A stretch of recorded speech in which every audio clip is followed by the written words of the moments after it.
আজকে খুব হাসি পায় যখন শুনি বিএনপির কোনো এক নেতা বলছেন যে বিএনপির আমলে নাকি দুর্নীতি হয়ই নাই, যদি দুর্নীতি না হয়ে থাকবে তো যিনি কথাটা বললেন তারেক জিয়া, তাকে আবার জিজ্ঞেস করে জিয়াউর রহমান মরার সময় বললো জিয়া কিচ্ছু রেখে যেতে পারে নাই, একটা ভাঙা সুটকেস, ছেঁড়া গেঞ্জি, জিয়াউর রহমানের পুরনো প্যান্ট কেটে তারেক আর কোকরে প্যান্ট বানিয়ে পড়াতো খালেদা জিয়া, মাসে একটু রেশনের টাকা পেত, ছোট মাছ ছাড়া নাকি কিছু খেত না, কিচ্ছু ছিল না। আপনারা পুরনো ভিডিওগুলি শোনেন, এদের ইন্টারভিউগুলো পাবেন, ইউটিউবে আছে, গুগলে আছে, এগুলি পাওয়া যাবে। তাহলে তারপরে এত শান শকত, এত অর্থ সম্পদ কোথা থেকে আসলো, কোথা থেকে পেলো তারা? হাজার হাজার কোটি টাকার মালিক হয়ে গেল রাতারাতি। এগুলো আসে কোত্থেকে? তো বাংলাদেশ একটা অদ্ভুত দেশ। দুর্নীতি শুধু না, মানি লন্ডারিংয়ের টাকা, খালেদা জিয়ার পরিবারের মানি লন্ডারিং টাকা, কোকো তারেকের, এটা কিন্তু আমরা ফেরত এনেছিলাম। নাইকো কেস, গ্যাটকো কেসে খালেদা জিয়ার বিরুদ্ধে এফবিআই তৈরি, সাক্ষী দেবে। তারেকের বিরুদ্ধে কিন্তু এফবিআই তার দুর্নীতির সাক্ষী দিয়ে গেছে, সেই সাক্ষীতেই সে সাজাপ্রাপ্ত আসামি। তো তাদের মুখে শুনতে হয় তাদের আমলে কোনো দুর্নীতি হয়নি। আর এখন দেখি সন্ত্রাস, 500 জায়গায় একই দিনে বোমা হামলা, গ্রেনেড হামলা করে আমাকে হত্যার চেষ্টা। আওয়ামী লীগের বিভিন্ন নেতা, সঞ্জিত সেনগুপ্ত, শেখ হেলাল, আমাদের সিলেটের মেয়র তখন কামরান থেকে শুরু করে একের পর এক হত্যা। যান খুলনায় কতজন সাংবাদিক, প্রেস ক্লাবে যে প্রেসিডেন্ট হতো তাকে খুন করতো, সেই মানিক শাহ, বালু থেকে শুরু করে আমাদের বহু সাংবাদিক, আমাদের প্রফেসর রাজ্জাক, মঞ্জুরুল ইমাম সাহেব, তাদেরকে, নাটোরের মমতাজ থেকে শুরু করে কত নাম বলবো, প্রতিনিয়ত আমাদের লাশ টানতে হতো। তো জঙ্গিবাদ, বাংলা ভাই, জেএমবি প্রকাশ্য দিবালোকে অস্ত্র নিয়ে ঘুরে বেড়াচ্ছে। আওয়ামী লীগ নেতা মেরে কাছে সাথে ঝুলিয়ে রাখছে বা 8 টুকরো করে পুঁতে রেখেছে। নওগাঁ, বগুড়া, এই সমস্ত জায়গায় তো এই ধরনের ঘটনা ঘটেছে। রাজশাহীতে প্রকাশ্যে তারা অস্ত্র, একই দিনে প্রকাশ্যে, আর আমার 64 জেলার মধ্যে 63 জেলায় বোমা হামলা, 500 জায়গায় বোমা হামলা, কেবল ঢাকা শহরে 35 জায়গায় বোমা হামলা হয়েছিল। কাজে সন্ত্রাস, জঙ্গিবাদ এদেশে, এবং ভোট চুরি, ভোট ডাকাতি। খালেদা জিয়া তো 15ই ফেব্রুয়ারি ভোট চুরি করার জন্য তাকে 30শে মার্চ পদত্যাগ করতে হলো। 2006 সালে 1,23,00,000 ভুয়া ভোটার দিয়ে তত্ত্বাবধায়ক সরকার ব্যবস্থাটা নষ্টই করলো তো খালেদা জিয়া, এই তারিখ যে এরা মিলে 1,23,00,000 ভুয়া ভোটার। প্রধান উপদেষ্টা কী হবে? জজ সাহেবের বয়স বাড়িয়ে দিয়ে যেন ওই হাসান সাহেবই হতে পারে যে তাকে জিতিয়ে দেবে, সেই ব্যবস্থা নিল। এবং সেই জাস্টিস আজিব সাহেব নাম আরেকজন পেলেন, উপযুক্ত লোক, যে 2 নাম্বারই করে জিতাতে পারবে। সেনাবাহিনীতে 9 জন জেনারেল ডিঙিয়ে জেনারেল মঈনকে করা হলো চিফ অফ আর্মি স্টাফ। কেন? ইলেকশনটা যাতে ম্যানিপুলেট করে তাদের জিতে দিতে পারে। যার ফলে এমার্জেন্সি আসলো তাদের এই দুর্নীতির জন্য এবং সন্ত্রাসের জন্য।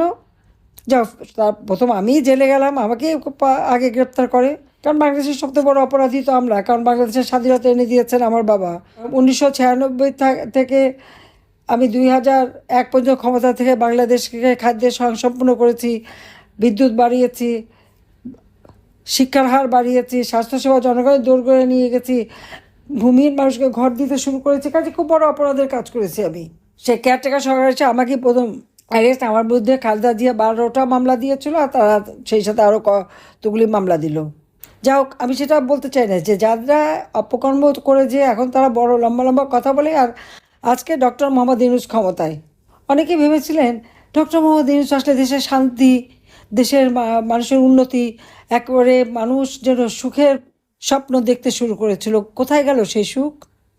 যে মানুষটা এক আইন অমান্য করে একটা ব্যাংকের এমডি পদে থেকে যায় 10 বছর উপরে, যে লোকটা একটা এমডি পদে লোভ ছাড়তে পারে না, তাকে কিভাবে এত বড় করে দেখে নিয়ে আসলো? আজকে সে তো বললো মেটিকুলাস ডিজাইনের মাধ্যমে আমাকে ক্ষমতা থেকে হটিয়ে সে ক্ষমতা দখল করেছে। আর ক্ষমতা দখল করে এখন কি করছে? এখন তো দুর্নীতি আর সিস্টেম লাগে না, সর্ব জায়গায় দুর্নীতি।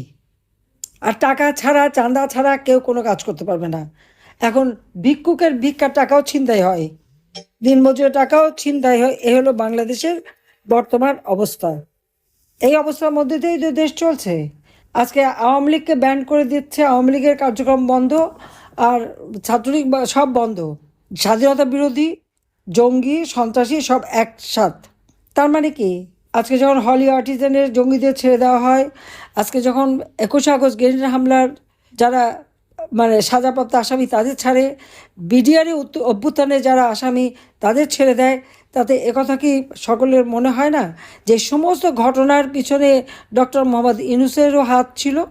যেহেতু সে এদের দিয়ে কাজ করিয়েছে বলেই আজকে তাদেরকে ছেড়ে দিয়ে নতুনভাবে আবার তদন্ত, নতুনভাবে আমাদের উপরে দোষারোপ করা। তখন তো সকলেই বলছে ডাল ভাত কর্মসূচি, তারপরে অনিয়মের জন্য এই বিডিআরের অভ্যুত্থান। আমরা তো এটা সামাল দিয়েছি। 56 জনের মধ্যে 46 জন তো আওয়ামী লীগ ঘরানার, কিন্তু সব কিছুতে দোষ হলো আওয়ামী লীগের। নিজেদের দোষ তারা দেখে না। আজকে সারা বিশ্বব্যাপী বাংলাদেশের ভাবমূর্তি কোথায়? যে বাংলাদেশকে আমি কত উচ্চ আসনে নিয়ে গিয়েছিলাম, আজকে আর তা নাই। একটার পর একটা দরজা বন্ধ। বিদেশে কাজের সুযোগ কমে গেছে, দেশে কাজের সুযোগ কমে গেছে। বৈষম্যহীন সমাজের কথা বলে এখন সব জায়গায় তো বৈষম্য, সব জায়গায় জামাত শিবির তারা দখল করে বসে আছে।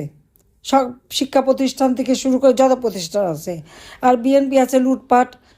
আমাদের আমাদের সকলের সম্পত্তি তো লুটপাট করে নিয়ে গেছে। গণভবনে আমাদের যা ছিল বা যেখানে যা ছিল সবই তো লুট। এই লুটেরা যারা পরের সম্পদ লুট করে নিয়ে যায়, পরের বাড়ি ভাঙে, তাদের কাছ থেকে মানুষ ভালো কিছু আশা করবে কিভাবে? তাদের কাছে আশা করার কিছু নেই। কারণ এরা আসছে গুন্ডামি করতে, ভাঙচুর করতে, লুটপাট করতে, আগুন দিয়ে পোড়াতে, এবং তারা নিজেরা স্বীকার করেছে। আবু সাইদের হত্যা মামলা সাক্ষী দেয়। আজকে যারা সাক্ষী দিতে গেছে এরা একসময় ছাত্রলীগ করেনি।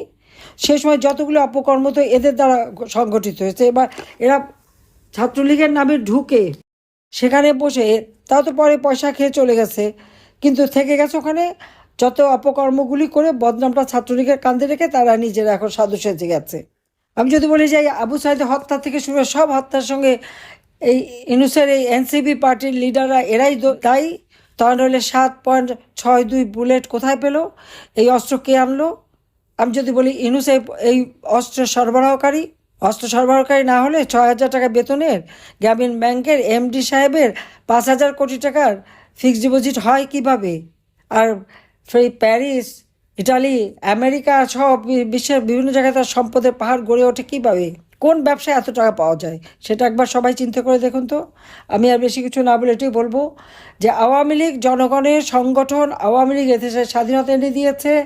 আমাদের মহান নেতা জাতির পিতা বঙ্গবন্ধু শেখ মুজিবের নেতৃত্বে তার ডাকে সাড়া দিয়ে এদেশের মানুষ অস্ত্র তুলে নিয়ে যুদ্ধ করে বিজয় এনে দিয়েছে। ডিসেম্বর মাস আমাদের বিজয়ের মাস। আমি, রেহানা, আমাদের 5টা ছেলে মেয়ে তাদের উপরও পড়েছে। তারা তো কখনো কিছু চাইতে আসেনি, কখনো কিচ্ছু করেনি। তো নিজেরা লেখাপড়া করেছে, নিজেরা নিজের কামাই করে খাচ্ছে, চাকরি করে কোনো মতে খাচ্ছে, তাদেরকেও সে ছাড়ছে না। কত বড় হিংসুটে এবং কত বড় স্বার্থপর এ লোকটা, আর কত বড় জঙ্গি সন্ত্রাসী। কাজে এই জঙ্গি সন্ত্রাসী ফ্যাসিস্ট ইউনূসকে সরিয়ে দিয়ে বাংলাদেশের মানুষের গণতান্ত্রিক অধিকার ফিরিয়ে আনতে হবে। সকল রাজবন্দীকে মুক্তি দিতে হবে এবং দেশের মানুষের ভাগ্য পরিবর্তন করতে হবে, উন্নত সমৃদ্ধ করতে হবে। এটাই আমাদের লক্ষ্য, যে আমাদের হারানো গৌরব আমরা আবার ফিরিয়ে আনবো। আবার বিশ্বব্যাপী বাংলাদেশ বিজয়ী জাতি হিসেবে বিশ্বের দরবারে মাথা উঁচু করে চলবে। তরুণ সমাজের কাছে এটাই আমার আহ্বান, যে বিভ্রান্ত হয়েছিল তারা, আবার যেন তারা এখন বুঝতে পেরেছে যে কোথায় আজকে দেশটাকে নিয়ে গেছে। কাজে এই দেশকে আবার উন্নত করতে হলে সকলকে ঐক্যবদ্ধ হয়ে মাঠে নামবার জন্য আহ্বান জানিয়ে আমি আমার বক্তব্য শেষ করছি। খোদা হাফেজ। জয় বাংলা, জয় বঙ্গবন্ধু, বাংলাদেশ চিরজীবী হোক।